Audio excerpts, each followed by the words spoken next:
Good evening, folks. GDP here with another live virtual tasting. This time we're live in Sonoma at the La Crema Winery with Elizabeth Grant Douglas, the winemaker from La Crema. Hey, Elizabeth, how are you? I'm doing well. How are you doing? We're doing pretty well. We're going to do better when we start drinking, as everybody out there knows.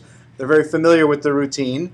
No need to wait. I mean, let's be jump formal. in there. So we're going to wet our whistles here with a little bit of the 2012 La Crema Monterey Chardonnay, and you can actually. Is that right up there? Yes, this is a fabulous camera that, in theory, is able to focus in. Beautiful picture, and focus out. So I hope you folks are joining us out there. We're going to be trying Chardonnay and Pinot Noir. We're contrasting and comparing Monterey and Sonoma Coast, and we're going to start with the Monterey version for each pair. So before, we can certainly start drinking here, but before we start drinking, can you tell us a little bit about yourself, a little bit of your background? Absolutely. I've been at La Crema. There you go. I've been at La Crema since 2001, actually. So long history with the brand. Really, honestly, as close to family as you can get. I've been working with these folks for so long and just sort of really watching the evolution of this brand, staying very, very true to our ideals of capturing the beautiful, cool climate aspects of California and making sure that we can express those individual appellations in the bottle. I'm originally from another cool climate, Niagara Falls, Canada. So little cooler, yes, serious macho cool. But as I found when they first interviewed me, they were looking for cool climate experience and really didn't think it got much colder than that. No, I don't think it does. No, not for wine regions. So I've been here ever since, and I've been the head winemaker for 4 years now. So, but enough about me. La Crema has been around since the 70s, actually. It started back when cool climate Pinot Noir and Chardonnay in California was probably a fairly novel idea. You had to be crazy to do it. Well, yeah, they're planting grapes in areas that, clearly was a poor gamble. But cold climate, my God. Yeah, absolutely. Risk takers. But that's where on the margins, that's where the really great wines can be made. You've got to plant those grapes in areas where they're not going to ripen really, really quickly, and maybe not even every year. But that's where you end up with that nice long hang time and the bright, juicy acidity. We're talking today a little bit about stress. Yes. You want to stress those vines out a little bit, not emotionally, but a little physical stress helps. Absolutely. I've certainly said that before, and I've tried to relay to people why I think that is important from your perspective. Why is stress? What does stress do to the fruit that ultimately allows you to create great wines? Absolutely. If the vines are too happy, if the vines have all the nutrients that they could possibly want, all the water they could possibly want, it's bright and sunshiny all the time, you can end up with wines that are just sort of lacking in personality. The vines will end up, throwing too large a crop. They'll ripen during the warmer part of the season instead of during the cooler part of the season. They'll lose their acidity. They'll just get kind of flabby and boring. A lot like people.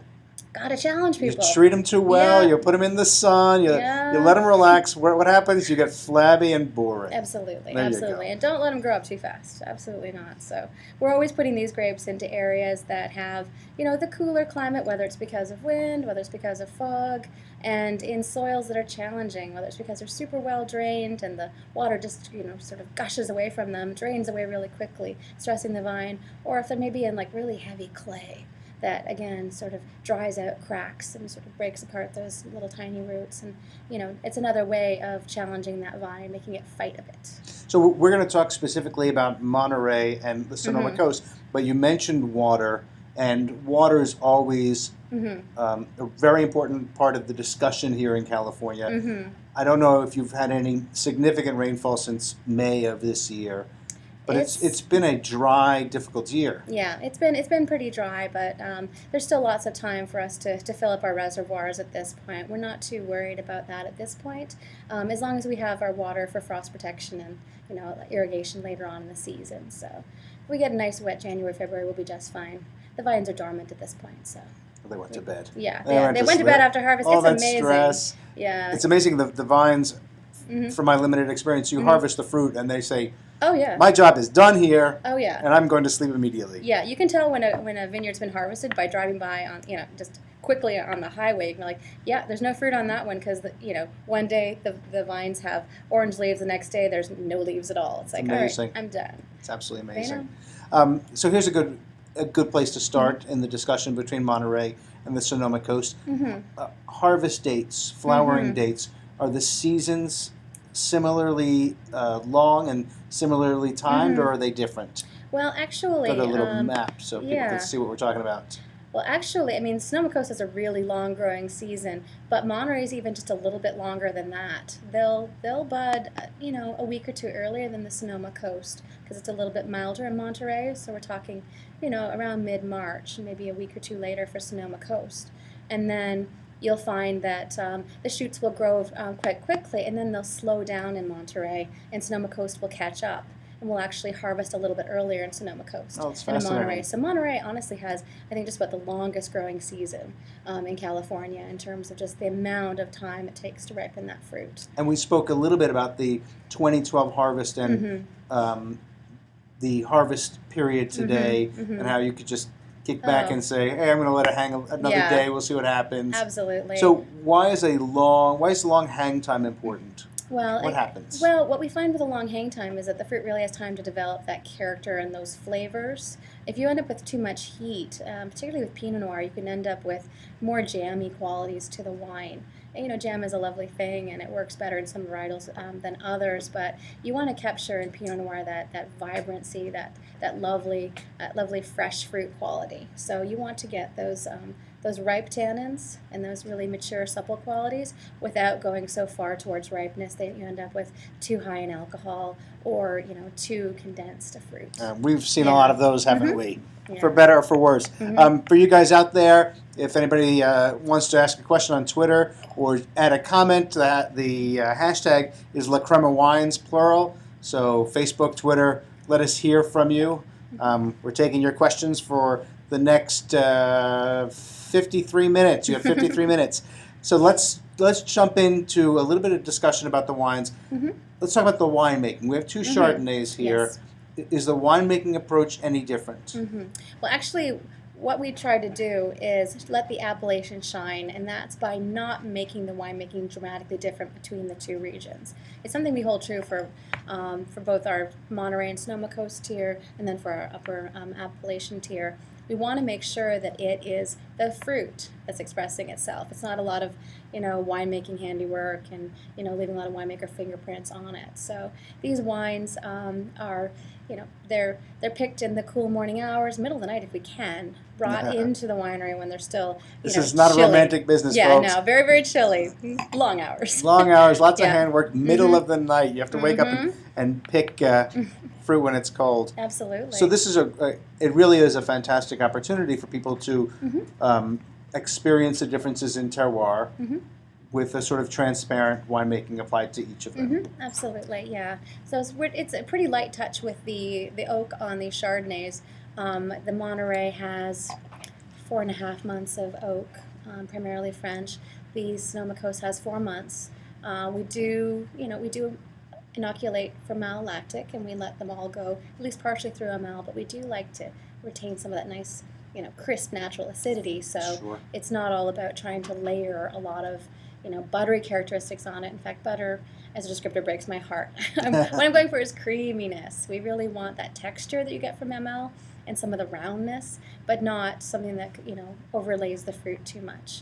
So you have to use a light touch on that, and for that reason, actually, we use our own house strain of ML that we keep from year to year, and we just find it adds that that richness without, again, that buttery quality. Helps to keep the style consistent. Exactly. So that was a good segue for myself, because I wanted to jump in just a little bit about the vintage. Since we're tasting 2012s, have these been released in the market yet, or they've been just released? Yeah, they've been out for just a short period of time. So people might find it difficult to find these in the market. There's still probably some 2011s around. Yeah, on occasion you'll run into the 11s, but the 12s, we ran out of the 11s in most places. So I think the 12s are what you'll be finding, yeah. And yeah, and the 11s are tasting really lovely right now, but the 12s, just such a great vintage, honestly. So what was the character of the Mhm. of the 2012 vintage? It was just, it was, and I know everyone always says this, it sounds like spin, but 12 was amazing. Coming off of a couple of vintages that were cooler were and not later. amazing? Well, they were cooler and they were later and they were like nail biters. As a winemaker, leaving the grapes out, for a while, for a long hang time, this is wonderful. And then after a while, you're like, well, this is a really long time. Hang time is wonderful, but we'd like to get these in before the fall rains. So 12 was really more of this, as you mentioned, this kind of almost laid back, going out, tasting the grapes, going, I think maybe another couple days will be good. We'll head back out there and try them again, as opposed to, pushing it out so far that you're staring at the weather forecast and starting to, turn a little grayer. So Something bad is coming. yeah. No, it's farming. That's how it is. In a vintage like 2012, Mhm. do you get to the point where you have to think of logistics, that you have Mhm. to start bringing some things in because you have to start fermenting something because Yeah. you don't have the facility to... It can get like that, but it also gives you the opportunity to sort of pick things at different levels of ripeness. So with Chardonnay, if you pick just a little bit earlier, end up with more of that great, like, bright Granny Smith apple kind of quality, more of the Meyer lemon.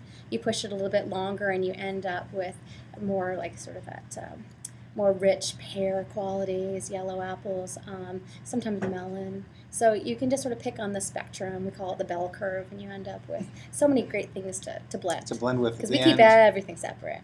We have hundreds, literally hundreds of blends of individual lots of Chardonnay that we can then kind of piece together in fun ways and make sure that we've got a really well-rounded, complete picture. So somebody out there asked about the oak that you use. Can you talk a little bit about what type of oak is used we'll talk about the Chardonnay now, age of the barrels, length in barrel.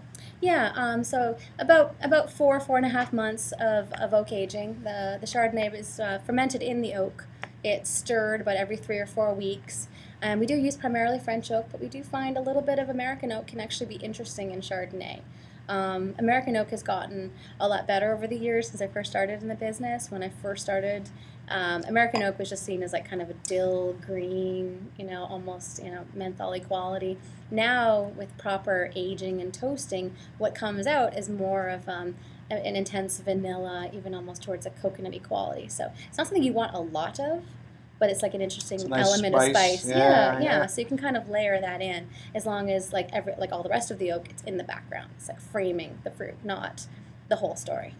We don't want overwhelmingly oaky wines. That's not our stuff. Balance in everything we do. Balance, that's the key. It is amazing to hear a winemaker say, a little American oak and Chardonnay is not a bad thing. No, just it's a really, little bit. It's come full circle from Sure. people really disliking American oak entirely, well justified because it was very assertive wood. Yeah. But using it a little bit is, I think, I find that fascinating. So let's one last question, then we can talk a little bit about the regions. The Monterey Chardonnay uses a diam cork. The Sonoma Coast uses a natural cork. Yeah. Why are they different? We were actually looking at moving. Do you have the cork so I can show people Yeah. the diam versus the natural cork? Yeah, we're actually moving towards the diam for the Sonoma Coast too. We started with the Monterey to see what the response would be, because we thought that we liked a lot of the characteristics of the diam, and honestly, it's worked out so well. We're moving into the Sonoma Coast with it next year, so we're pretty excited about that. Camera does not always like to focus. Yeah. You can see it says diam there. It's a composite cork. It's lots of little pieces of cork, very clean and uniform. No cork taint. Good seal. It's a very good product. No broken corks. A broken corks. It's a nice thing. Yeah. That is another very nice thing. So let's talk a little bit about Monterey. Monterey, I think most people think about Cannery Row and the aquarium. Yes, absolutely. And the part where you grow the grapes is actually quite a bit further inland, in an area that's frankly warm enough to grow the grapes. We push the envelope a little bit, again, to get a little bit closer to the ocean, so we keep those bright, juicy characteristics and have that nice long growing season. But you've got to get in a little bit further to get away from some of the extreme cold temperatures, because just off the coast in Monterey Bay, you've got what they call the Blue Grand Canyon, which is a 2-mile deep canyon of water that just keeps circulating the cool water, it keeps sinking and circulating, and you end up with a lot of really cold wind coming off of that. It can be freezing there. It is brisk. It can be very cold. Yeah, and it's the winds, honestly, of anything that characterize Monterey. They come up every afternoon and really, really stress out the vines, another common theme, by essentially making them fear, water loss, dehydration. They shut down their leaves, then it slows down the ripening. It's just another way of keeping those grapes in the vine longer. And an interesting thing about Monterey is that it's actually a valley that opens up. Mm-hmm. Most of the valleys in California run parallel to the coast. This actually goes out, so that's why the winds come rushing down, rushing back out. Absolutely. So there's a lot of cooling breeze, there's a lot of wind. Is the daytime temperature curve different in Monterey than on the Sonoma coast? It's a little more moderate, actually, than in the Sonoma coast. It doesn't get as warm as it does in the Sonoma coast. I think their swing is more, is closer to, during the ripening season, 50 degrees to 75 degrees, whereas in Sonoma coast you can get a little bit cooler than that and a little bit warmer as well. So it's a broader swing. That big shift from day to night, again, it's something that's it's really great for wine grape growing. A little tough on the humans. Got to layer, definitely. Yes. But it keeps the acids from metabolizing too quickly, and just really helps with that structure and that brightness. And what about climate's very important. The next most important thing are the soil types between the two regions. One thing in particular, Sonoma Coast, obviously it's a big appellation. Where are you drawing most of your fruit from? Mostly from the Russian River, actually. So we also have a Russian River blend, which makes it fun for us because we have such a large number of barrels to choose from when we're picking out those very special lots to go into our Russian River smaller bottling. But especially when you taste the Sonoma Coast Pinot Noir, I think you're going to notice some of the nuances that you get in a Russian River Pinot as well, some of the cola and the spice. It's very, very typical of that region. So, but we also have the complexity that you get from the Carneros area, where you have some of those earthy qualities and more like really intensely sort of spicy and cigar box kind of notes. And then way out on the extreme coast, you've got all the bright, the bright cherry and the pomegranate, just really lively acidity. So you have an enviable job being able to taste all these different wines and then play around with them and do your chemistry and art and absolutely create some beautiful wines. So I had asked about the soil types in Monterey versus Sonoma Coast. So let's just go back to that since that's sort of important. I think that in the Sonoma Coast it's a lot more variable than in Monterey. Monterey it's more about choosing soils that are just really well drained. I guess that's sort of the theme throughout there. If you're in Sonoma Coast, you've got everything from those heavy soils of the Carneros. You've got dry riverbeds. It's just really they've got so many different types of soil in Sonoma that it's like a tapestry. It's really just a wonderful opportunity to try a different clone, different rootstock, and different parts of your vineyard when you notice the soil has changed. The vineyards, particularly in Russian River, tend to be tiny, very, very small, just a few acres. Family plots. Yeah, a few acres, and you end up with these wonderful, like, sort of patchworks of different clones of Pinot Noir, for example, that, again, if you're a little bit particular, like we are, you keep them all separate and see what they each have to offer. In Monterey, the vineyards tend to be a little bit larger than that, but you still end up with, I think, the weather at that point being a much stronger influence than even the soils can be. And how about the clones? What clones of Chardonnay are predominant in Monterey and in your vineyards in Monterey? What clones of Chardonnay are predominant in your vineyards on the Sonoma Coast? Well, I'm seeing in Monterey a lot more of we see the Clone 4, which is a very popular Chardonnay clone, which is a great sort of foundation clone. And then you add these wonderful, spicy, fruity, tropical notes of the Ruid clone on top of that, and you end up with all these really fun nuances of stone fruit. So what makes her a good foundation clone? People out there, there are some people out there who think we're crazy right now because we're talking about clones of grapes and nuance but what makes a good foundation wine?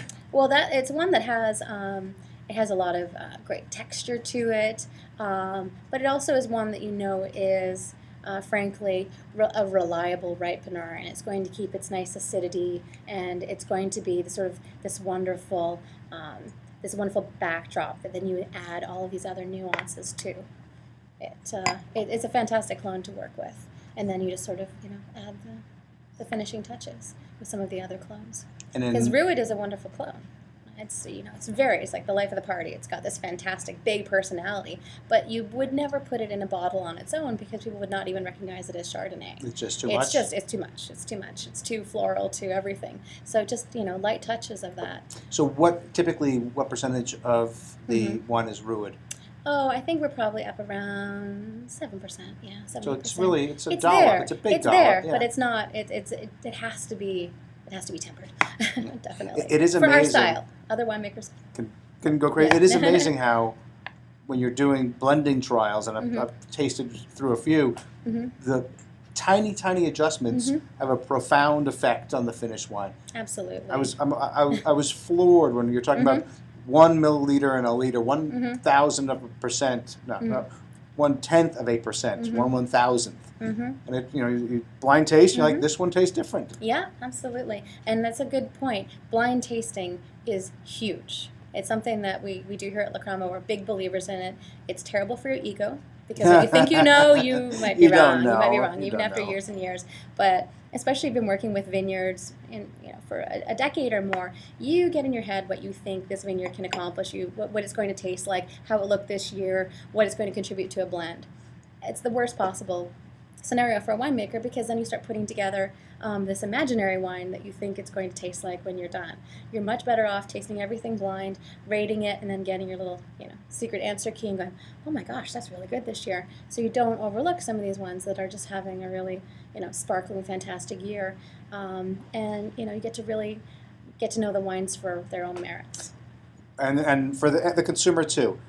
Blind tasting is the great equalizer. I blind taste all the time. It's a tremendous amount of fun if you don't make it a competition. Exactly. I wrote something about blind tasting recently, and somebody said, "Oh, it's always a competition. There has to be a winner." And I thought, that's the weirdest thing I've ever heard, because it's not what I'm doing when I'm blind tasting. It's all fun. Absolutely. No. It's all for fun. So we're tasting the Monterey Chardonnay. Can you walk us through a little bit? Sure. In terms of the texture and Yeah. Well, actually, we can go a little bit even towards the history of Monterey. Monterey is a newer wine for us than the Sonoma Coast, which we're going to taste next. Monterey we've only been doing since 2007, whereas the Sonoma Coast we've been doing for much longer than that, back into the 90s. But we were looking for another appellation that kind of shared our cool climate sensibilities, and Monterey was, slam dunk, perfect. Yeah, absolutely. And significantly different style. No point in adding another wine to the family if it's not going to have enough of its own personality to set it apart, right? So you go into Monterey and you end up with these really beautiful sort of like mineral-y notes that I find all the way through Monterey. I even pick it up in the Pinot Noir. But also, it's a little bit more sort of those tropical pretty notes, more of the floral notes. Some of that is the Ruid clone, but I really do think some of it is just that Monterey region, that really moderate quality of the weather that they have there. Because even in the Chardonnays that are not from the Ruid clone, they tend to have a bit more of that sort of peachy stone fruit, really interesting layered quality to them. So you take that, that lovely pure fruit quality, layer it very gently with a little bit of oak, and then age it in barrel just long enough to really work on that creamy texture, and blend for balance. Very, very important to us. And we're really lucky, honestly, being in California, that we don't have a lot of the vintage variation that a lot of parts of the world do. Last couple of years, you had a good little share of it. Yeah, a little bit, but a couple of scares. Let me tell you, I got no sympathy from anyone from anywhere else. Let me tell you, me talking about being afraid of rain is very different from talking to someone who just had their crop wiped out by hail. A lot of contrast this year. Yeah. So no, we're soft. What can I say? But the Monterey region is just such a beautiful spot to source grapes from. It's just so very, very cool and even, and with those winds kicking up every afternoon, it's just such a long growing season. Do you get down there a lot? Yep, it's about 3.5 hours drive here. Short hop on a plane though, and yeah, it's really important to be out in the vineyards quite a bit. Our associate winemaker Craig McAllister actually probably spends even more time there. Not probably, does spend a lot more time there than I do, and he's sort of the eyes and ears as well. So. And where's the wine made? We have a facility there as well. So there's no trucking 3.5 hours. No, Pinot doesn't tolerate that kind of No, it's thing. not happy. No. You made an interesting point, and I was going to save it for later, but my memory's not that good, and I'll forget. So I'll bring it up now. But you mentioned that even in the Monterey Pinot, you get some minerality, and I was thinking that to me that's not surprising in a way, because if the fruit is going to provide the minerality without the creaminess, with it's a little bit there's a little bit less winemaking maybe with the Pinot that lets the minerality show through. I mean, I get confused sometimes. Malo changes the texture, it changes the flavor profile, and you sometimes can be fooled into thinking the wine is much more opulent and voluptuous, and then you don't think that it should be minerally, so you discount the minerality. Your brain does weird things. It does. What it feels and what it tastes. So, do we know the price of suggested retail price? Scan the audience here. You could ask me the alcohol number. What's the alcohol number? Yeah, that's 13.9. There you go. But the Monterey is usually about $1 less retail. And I'm getting a... Here we go. There we go. Just $20 for the Monterey Chardonnay and $23 for the Sonoma Coast Chardonnay. So can we... But it's different in every market. That's why I tend to get... Yeah. I recently published a thing about wines, and I had to give people price ranges, and sometimes it's $33 to $50, and people want to know why. Why are they getting ripped off? It's because we live in a country that has individual state markets that drive people crazy. Shall I try that? You can go slow. There you go. There we go. The camera loves slow movement. Camera. Yes. Excellent. So Sonoma Coast. Sonoma Coast. This is back to our home. Wine that you've been making for significantly longer period of time. Yeah, since back in the 90s. This is sort of our foundation. In fact, most people, if they know La Crema, this is probably the one that they know. So we put actually a lot of care into this wine because it's really our face to the world. A lot of folks will never get a chance to try, so the Russian River or the 9-barrel, any of these smaller bottlings that we do. So if this is what people are going to know you for, this is your ambassador. You had better be paying attention and putting all the TLC you can into this wine. So this is a blend of many different clones and different vineyards, everything kept separate.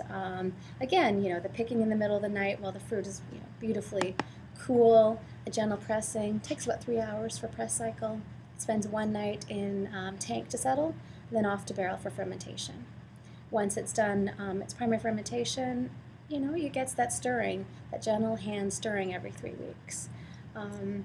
After you've stirred a couple hundred barrels, you really appreciate that handcrafted touch to it. But that's what it takes to get sort of that weight that we're looking for. And again, it's that same animal culture as the Monterey, but such a different fruit profile. And for me, also texturally, it's such a different wine. I mean, it really is. It's refreshing to see somebody bottling two different wines at fairly similar price points that are actually two different wines. Yeah. Because a lot of time, especially with the proliferation of single vineyard wines, you get more winemaking, less expression of fruit in sight. So you get wines that taste similar. These definitely have very unique characters, each of them. Yeah. Has the winemaking changed at all for the Sonoma Coast Chardonnay over the decades? Very little, honestly. I think it's because of some of the continuity we've had on our winemaking team. We just have a philosophy of the minimal intervention and the really gentle handling that's just carried us all the way through. I think we pulled back, if anything, a little bit on the oak over the years. I think we're spending a little bit less time in oak and dialing back the new oak a little bit. But it's really more just to showcase the fruit because our vineyard sources are getting better and better. You plant these vineyards, and it takes a few years for them to really show their stuff, show what they can do. And our estate vineyards are getting more established and having more character themselves. And our growers are fantastic. Some of them we've been working with since I started in 2001 and before then. So it's just continually upping your game. And as the fruit gets better, the less you want to obscure it. So. And also, I think there's a fascinating difference between people who are buying fruit on the market and people who are working with growers, long contracts. Yeah. You get to know the vineyards. You get to be able to sort of massage the vineyards so that it produces fruit to your specs. You have an idea of what you want out of that vineyard.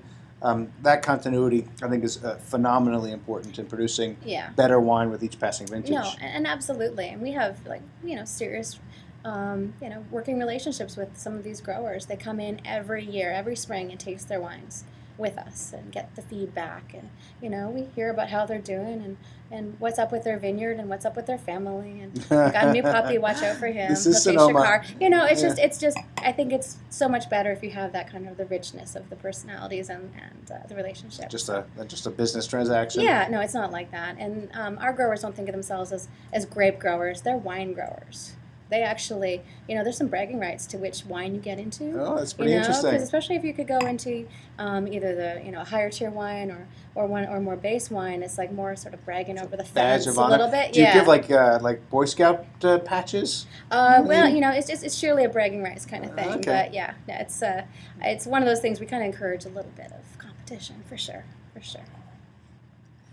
So this is tell us about this wine. What should people be experiencing, especially contrasting it with the Monterey? With this one, I mean, there's still some lovely citrus, but I think it's more, away from the Meyer lemon. I think you're getting more even into sort of a richer Mandarin kind of quality, sort of a pretty note there. But there's also, really lovely appley quality. The Russian River portion of it, which is again a pretty large amount of this, the Chardonnay, has some of that kind of like the baked pear richness to it as well. And all of these different areas with varying levels of fog intrusion and sort of the cool quality of the climate, just leave an imprint on it.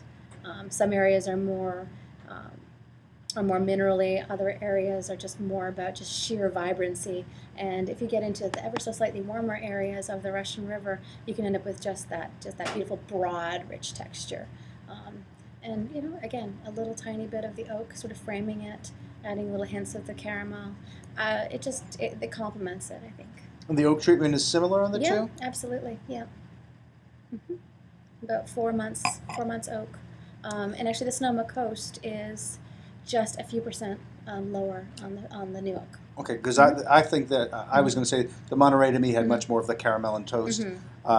The Sonoma Coast is a little bit more focused and a little bit leaner. Yeah, this one's about 18% new oak, Which is pretty small. Yeah, and we do keep our barrels for about 5 years. So the older oak is really just imparting just sort of roundness as opposed to continually adding more layers of that spice and oak. So the fruit has enough sweetness on its own without needing to really make it up too much. Honestly. Yeah, you don't need to. You don't need to put too much makeup on these wines. No. After all that hard work in the vineyard. After all the hard work by all the growers, by everybody, So, you've been involved here making the wine since 2001. What has been the biggest change with the Chardonnays, or either in the vineyard or in the cellar? Let's see. Other than sort of again pulling back a little bit on the new oak, we've actually kept things pretty consistent. Over the years, we've seen some new clones show up in the vineyards. We've seen the vineyards become more established and balancing themselves and giving you better and better sort of concentration in the final wine. But in terms of Chardonnay, I would say things have been really more about staying the course and maintaining quality than anything else here at La Crema. So Pinot's a little different. We're going to go to Pinot in a second, but the Chardonnays remain the same. We don't have a bottle of the Pinot Gris here, but just this year you introduced a bottle of the Pinot Gris. Is that the first La Crema Pinot Gris? Well, we've actually made a tiny amounts of Pinot We're getting Gris. a bottle. There we go. All right. We've been making tiny amounts, I mean like a couple hundred cases of the Pinot Gris for a number of years now, but we've finally have sort of branched out and decided we're going to add another varietal, because we've been so Chardonnay and Pinot focused for all of these years, but it made sense to add another varietal that could be in a completely different direction from the Chardonnay. A wine that you drink with different foods and different occasions. Something that is unoaked, again, bright, juicy, crisp, but balanced. So it has its own, Pinot Gris character to it, but it's still recognizable as a La Crema wine because of that, sort of that roundness, that texture, that balance. And why? It's from Monterey. Yes. Did you decide to make the Pinot Gris and then go to Monterey, or were you in Monterey saying everything here is perfect for Pinot Gris? We were making originally Pinot Gris more from Carnero, so we're making a small amount of it. But I think that mineral quality of Monterey is what inspired us to go with this particular varietal there. It's just when you take something that's so bright and crisp and add this broad mid palate and that element of like the wet river stone, you end up with something that's just so refreshing. And you just want to be able to bottle that with a screw cap. It's our first major screw cap. Screw cap. And that is our summer wine. That is our first bottle of wine you open as guests come through the door. It's just a wonderful thing to wake up the palate. And screw cap is becoming more common. People tend to, in certain markets, people tend to associate it still with a certain type of wine, shall we say. But it's being used by many high-end producers, some across their whole portfolio. So don't be afraid of the screw cap. And actually, one of the benefits of the screw cap for me is when you take this bottle to the beach, which you shouldn't do. If you do, take the glass off the beach. Don't break the glass on the beach, but you don't need a corkscrew. Camping, you get the strongest guy to lug in 6 bottles in his backpack. You'll drink very well. Absolutely. No, love the screw cap for that sort of thing. So, and buy the glass in restaurants, very very popular. That I'm sure. too. Yeah, absolutely. So let's move on. We can move on to the Pinots. Yes. We're going to start with the Monterey Pinot. Alrighty. Hope everybody out there is having fun, enjoying the wines as well. I know that it's a little later in New York. I'm lucky that I'm on the West Coast today. It's a rare chance to actually start this at a reasonable time, be done at a reasonable time. If you guys want to post questions, comments, factoids on Facebook or Twitter, you can use the hashtag La Crema Wines, plural, with an S at the end. And we're here. You can go to, if you're watching this, you probably can just type little questions on the chat room to the right of the screen there as well. So we're tasting right now the 2012 Monterey, bottle shot, always important, Monterey Pinot Noir. Now we have Chardonnay and Pinot, both from Monterey. Chardonnay and Pinot grow very close together in Burgundy. They're considered the Burgundy grapes. Are they grown in vineyards that are very close together in Monterey, or are there different parts of Monterey that are ideally suited? One is ideally suited to Chardonnay, and another area is better suited to Pinot. Well, generally we find that as it gets a little bit warmer, the Chardonnay is more favored. Pinot prefers even just slightly cooler spots, but you're going to see a lot of vineyards in Monterey that have Chardonnay Pinot right side by side. It's just sort of a spectrum of the style that you can expect from the fruit. The further you get away from the ocean, the warmer it's going to be. So I would say that the band of quality Pinot Noir probably doesn't extend as far south as what you might get from Chardonnay. It's interesting. And how far south in the valley do great vineyards for Chardonnay extend from the coast? Oh, let's see. I see some beautiful. Yeah, well, we see some beautiful ones in Soledad. I'm really bad with the. This we're not going to do much with this map. They see a better map. Yeah, so I think even past Soledad, you can get some really really lovely, certainly more voluptuous Chardonnays. But with Pinot Noir, you want to stop right about there. Yeah. And it depends on how exposed the vineyard is to the wind as well, because you can find sheltered areas that ripen a little bit earlier, and it's a jigsaw puzzle really which goes back to the continuity. Once you've been working with the vineyard for a while, you understand what it does in a windy season or a wet season. You really can have a better idea. But it's fascinating the small adjustments that can change the quality of the fruit. There's just so many nuances, and experience helps a lot for sure. Has there been in the recent past an occasion where you thought to yourself, "Damn, I did not expect that"? Well, there's certainly been times when I've looked at that weather forecast and went, "It's not going to rain." it'll be fine. We'll just we'll leave it out, and if it's going to rain, it'll be just a tiny little amount, and it'll dry off, and we'll be okay. I've been wrong on occasion. I've been wrong. Mother Nature throws you a curveball every once in a while. She doesn't really care what you think. No, I've noticed that, definitely. But she's pretty kind to us here in California. And sometimes you experiment.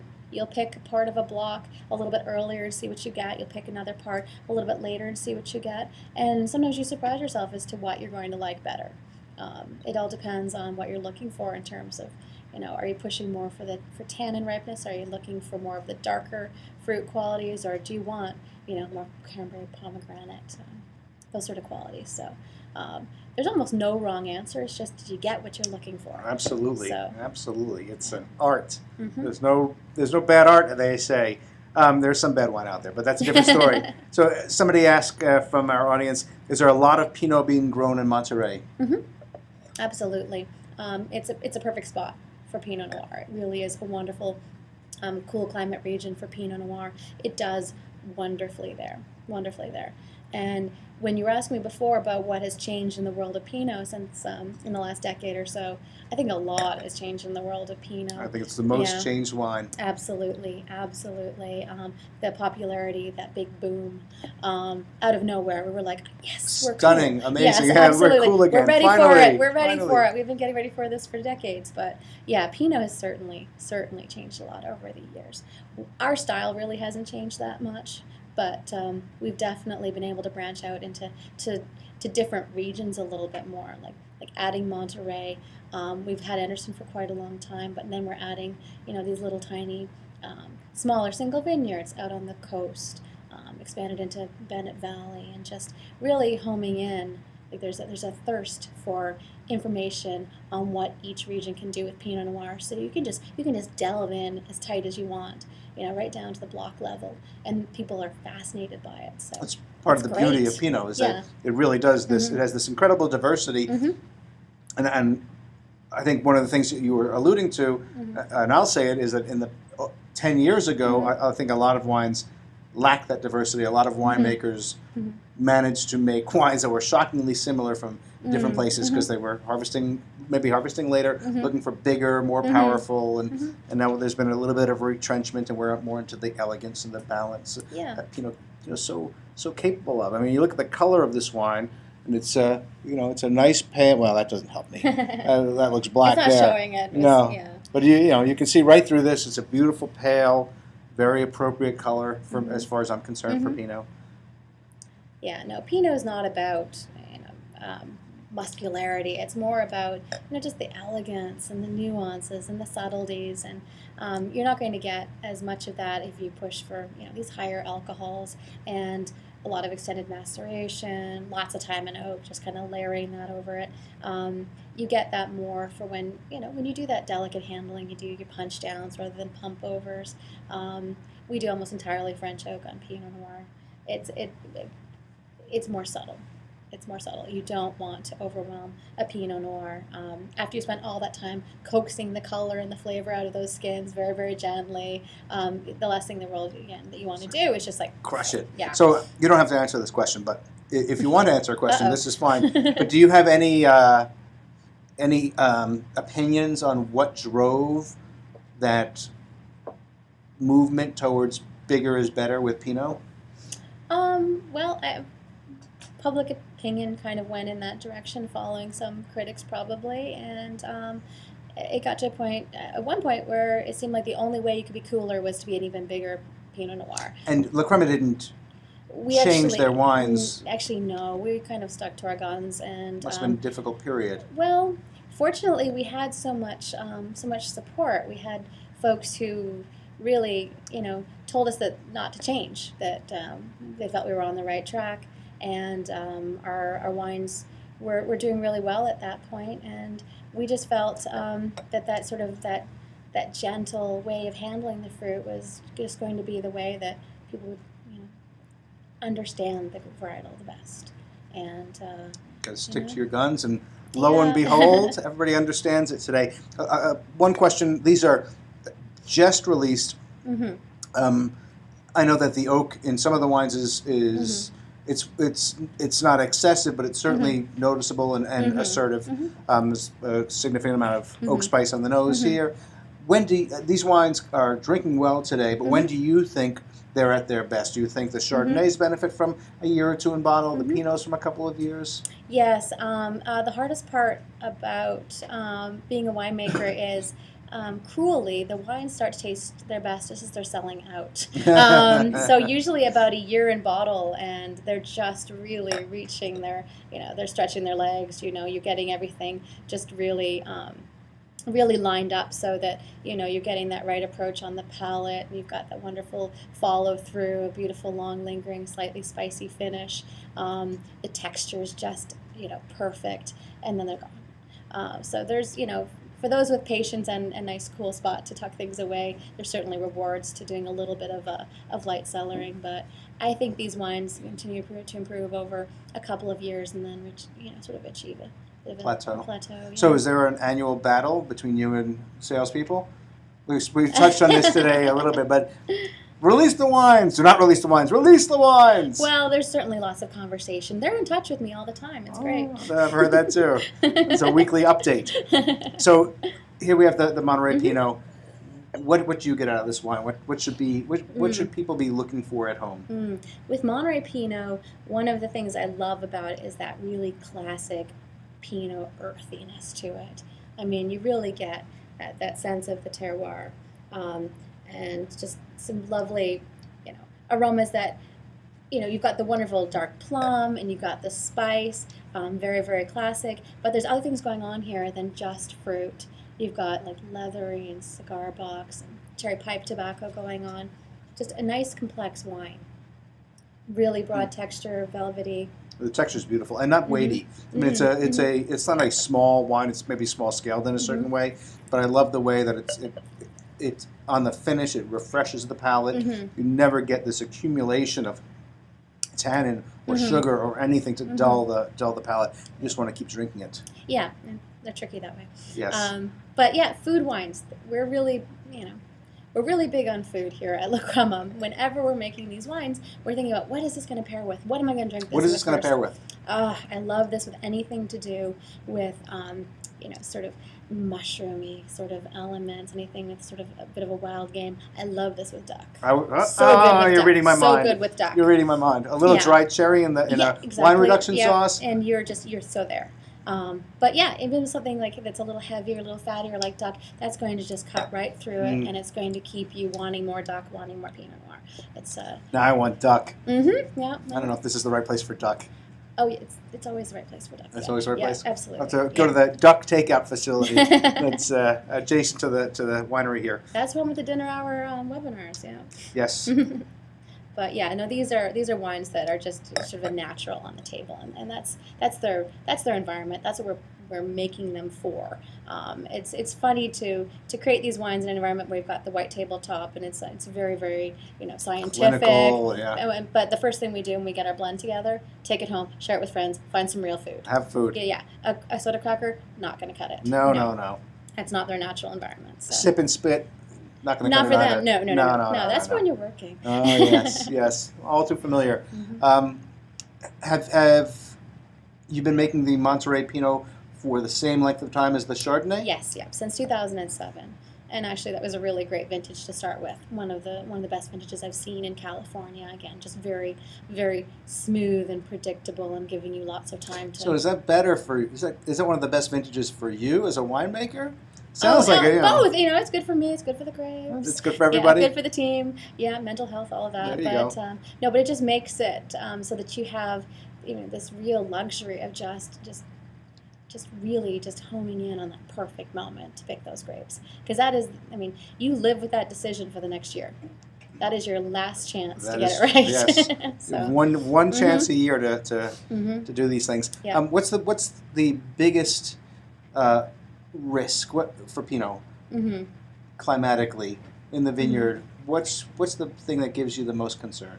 Honestly, rain at the wrong time. Pinot in particular, it can rot very, very quickly. So those thin skins? Those thin skins, yeah. And it's tight clusters. You've got this combination of thin, delicate skins and clusters that are packed so tight that if you end up with some moisture, you can end up with just botrytis just sort of exploding. Yes, and that is just such terrible news for Pinot Noir. Chardonnay can handle actually a little tiny bit of botrytis. It almost adds a honeyed note to it. Sure. Pinot Noir, you end up with wines that are just kind of orange and lackluster. Not working. Not going to work. It might, orange and lackluster might be very successful with some of the geeks out there. Well, you never know. You never know.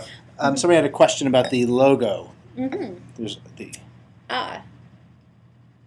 triangle. Looks like a car logo. I guess if you could say it was anything, it's probably about. There we go. It's about balance. All about balance. That is about balance. There you go. The upside down triangle. Shall we move on to the Sonoma Coast Pinot? Absolutely. Oh, I'm sorry. Let's not drip on your poor computer. It's been dripped on before. It's a pro. It's a professional computer. There you go. And do we have the prices for these two as well? Prices come back. There we go. For the Monterey Pinot, 23, and for the Sonoma Coast Pinot, it's 25. And rebottle shot. Focus. There it is. There we go. Are the alcohol? The alcohols different? they're about in the same ballpark, usually between 13.7, 13.9. So it's pretty. Under 14 today is pretty moderate. Yeah, absolutely. And again, we just find that that's the sweet spot where you where that's not an overly obvious element of the wine. You never want the heat to be part of the story. And there's absolutely no sensation of heat here. I mean, sometimes even at 13.9 an unbalanced wine, I can get some heat, whether that's from the alcohol or a combination of alcohol and other things. But these are really, they have an interesting blend of intensity and delicacy. Mm-hmm. They're not rich in the over-extracted, chewy sense of the word. They're rich in flavor. But I really like the fact that they really, again, on your palate, they're kind of light and fresh and elegant. And that's what we're going for. Yes, good length of flavor, but there's no stickiness, no chunkiness. And that just comes from that light touch. I mean, you're picking those grapes, nice and cold, and you're able to get the color and the texture and the fullness from a cold soak, which is when you have the grapes and the juice in contact with each other at a nice cool temperature before the whole fermentation takes place. It's like making sun tea, except it's cold. Exactly. Yeah. So you're not pulling out the same things that you get when you've got alcohol involved and it's hotter. You're ending up pulling out sort of these finer qualities. That's a fantastic point. There is a significant difference on what you extract pre-fermentation, during fermentation, at the end of fermentation. So can you talk a little bit about what you're extracting in a cold soak versus what you're extracting when there's a significant amount of alcohol? Yeah, I'm just finding over the years that what you're getting earlier on are more of those sort of like the fresher fruit qualities and more of sort of those fine, supple qualities of the tannin and the structure. Later on, if you leave, we've noticed the wine on the skins, when you've got all that alcohol in there and you've got the temperature's quite a bit higher, you can pull out things that are more coarse, honestly. But if you're trying to build a really big, burly, muscular Pinot Noir, that's probably one of the things you're going to have to do, is you're going to have to get more of that extended skin contact in order to really build it up. So we actually shy away from that. We find that as soon as the wine is sugar dry, fermentation is done, we pull that free run juice off the skins immediately. It goes to a tank for one night and then down to barrel. And then we don't touch it. We don't rack it. We're very fortunate in that we don't move the wines around. We don't the space to let them rest. Well, with other varietals, making a Bordeaux varietal, there's a lot of racking involved, back and forth, in order to give it some air and get it off its leaves. With Pinot Noir, it's happier if you just leave it alone. So, check on it a lot. But don't. It's like a baby. Yeah, but don't be moving it too much. So when you were discussing the longer maceration times and what they do to wine, do you think that some of the early Pinot influence was, or the direction Pinot took, was because winemakers were using, it was basically the Cabernet and Zinfandel world, and so they were using the techniques that they used to make successful cabs and zins and field blends, and they just applied them to Pinot? And I think that can be part of it, along with pushing ripeness so that you end up with essentially dehydrated grapes that are more concentrated. Raisins that don't make wine. That's one way to go in that direction. But yeah, more time in the skin, more working of the skins, higher temperatures, things like that can build a bigger wine. But if you're going more for balance, then more of a coaxing seems to be the style that works for us. So very interesting. So yeah. we're tasting the Sonoma Coast, which has, as you said earlier, more of that cola and spice. Yeah. Totally different fruit profile as well. Absolutely. Can you talk a little bit about what you're finding here, what people should be looking for in the Sonoma Coast Pinot? Yeah, I'm finding some of that sort of that brambly fruit that reminds me of wild berries that you picked. There's that element to it. Yeah, cola. We can dress it up and call it sassafras, but we all know it's cola. But there's colas and then there's colas. Yeah. We have RC cola on the East Coast, and sassafras I think is a little different. Yeah, no, but there's different ways of trying to describe that spicy quality. It's not like baking spice. It's like nothing that you're going to find in the cabinet, but there's this dark, sweet sort of richness to it. It's almost chocolatey. Yeah, absolutely. I sometimes pick up a little espresso bean in this, yeah. There's different types of fruit as well, because along with the more dark brambly fruit, I do get some of that cranberry quality. Pomegranate. Tart red fruits. Absolutely. So the idea, though, is with all these different regions, all these different clones and different vineyards, is that the most important thing is that it's interesting. After all that work, you want to make sure this is an interesting wine that people can either sit there and think about it and just sort of take it apart and look at the components, or they don't have to think about it at all. It pairs so nicely. It's just one of those things that at the party it just disappears. Yeah. When I was nosing the wine, it occurred to me to remind everybody out there that this is part of the great appeal of wine. It's not just to throw it back, but you get a good bottle of wine, you put your nose in and you smell plums, and then you put your nose back in and you smell chocolate or espresso beans, and you go back and you're smelling wild berries, and you're smelling those wild berries that you picked, and so it ignites a memory in you. Wine is such a sensual thing that if you give it a little attention, it pays you back in spades, which is one of the reasons I love wine. Absolutely. Just sit there and open 2 bottles with a friend or two, and over the course of the night you keep going back, and it changes and evolves. Oh, absolutely. And it talks to you. Exactly. These wines have been talking to us about Monterey and the Sonoma Coast, 2 premier wine growing regions here in California. I think that they are excellent examples, and it's really interesting. It's a fascinating thing to me to see these wines. You made these wines. It seems like there's a temptation for winemakers to really put their imprint on wines. That's not your thing. Not our philosophy. No. Because these are they're really very detailed examples of what they can be like, what they should be like. It was a really fun thing to try them, especially with you. My pleasure. Who better to try them with? So we have 2.5 minutes left. We have a question here. Fast. Where are the Sonoma Coast Pinot Noir vineyards? We're actually all over. You can see on the map there's a concentration there in the Russian River, which is that sweet spot inland in Sonoma County. If you think about Sonoma Coast, it's all areas of Sonoma County that are influenced by the ocean, and that's whether it's right out on the coast, and you can just feel the ocean breezes coming in, or if you're inland and it's really more the fog that intrudes each evening and blankets things and cools things down and then burns off a little bit earlier the next day. Right. You have to come here to see the fog is something you read about, you hear about. I've stayed in Petaluma, and you wake up and you're horrified that your day is going to be absolutely ruined and a disaster. Then you drive over and the sun is shining, or you're above Alexander Valley looking out, and in the early morning it's worth waking up. You think that it's a wasted day. You drive up the mountain, you sit there with your breakfast, and you can watch this fog just recede, and it is amazing and a beautiful part of the terroir, of the growing climate here.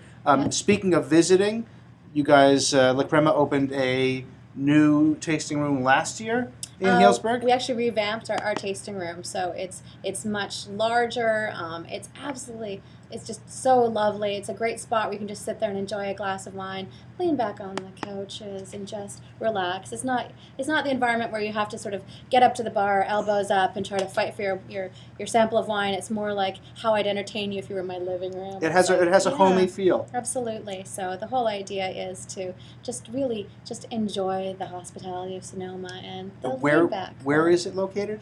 It's in Healdsburg, on Healdsburg Avenue, just before you get to the plaza if you're driving into town. And just a lovely spot. do people need appointments, or are you always open? No.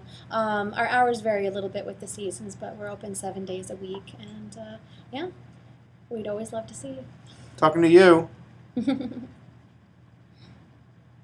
Please talk about your 9-barrel wines. The 9-barrel wines. We're getting a prompt here. Yes, well, the 9-barrel is actually very literal. It is just 9 barrels. 1 Chardonnay, 1 Pinot Noir each year from the Russian River. So this is the best of the best? Yeah, it is our favorite 9 barrels. The winemaking team, there's 4 of us on the team.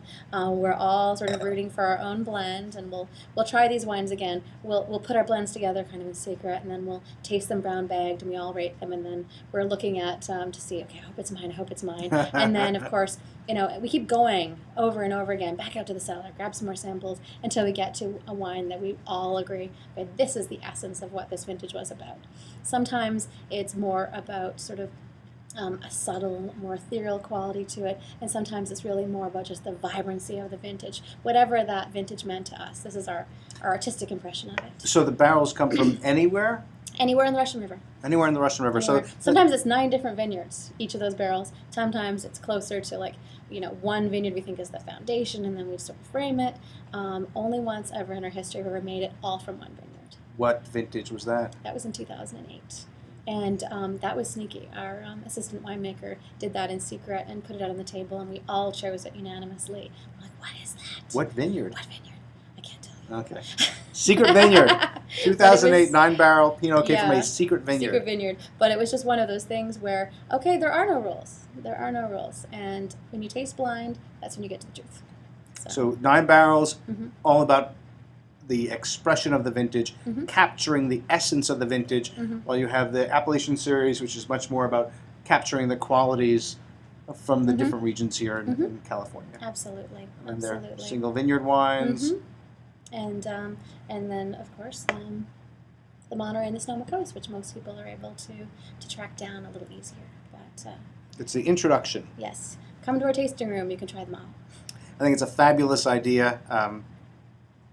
Website La Crema Wines. Is it La Crema Wines or La Crema? LaCrema.com. Yeah. Hashtag La Crema Wines. If you want to go on Facebook or Twitter, if you have any additional questions, somebody will follow up with you, I promise. For all of you out there who drank along with us, thank you very much. I understand it's a busy time of the year. We're hopefully contributing to your holiday cheer. For those who are in the audience just checking us out, these are wonderful wines for the holidays. Flexible food pairings, definitely going to please a very broad range of people. They're fun wines to drink, which is really important. There's not a challenge. It's not a wine that's overly tannic or for the cellar that you're going to try to convince yourself is good today. They're wines that are drinking wonderfully today. Is there anything else that you want to add? I just want to let you know these are wines that are made by people who love what they do. It's very important. Absolutely, absolutely. And we want you to enjoy them. So one last question, and I'm sure it's for you and not for me. What do you drink when you're not drinking your own wine? Oh gosh, this is where everybody panics in the background. No, most winemakers will tell you they drink beer when they get home. I'm not a beer drinker, which is why they say I got kicked out of Canada. I tend to drink some sparkling. Sparkling wine. Refreshing, very refreshing. So is that what's next on the La Crema build list? Are we putting a sparkling wine in the portfolio? Take note, guys. You have a woman who would love to make it. Love in every bottle, and that's a great great moment for us to end this on. Thank you all for joining us. I hope to see you guys soon again. Great holiday, great New Year. It's almost 2014. We'll see you then. Thanks and have a great evening.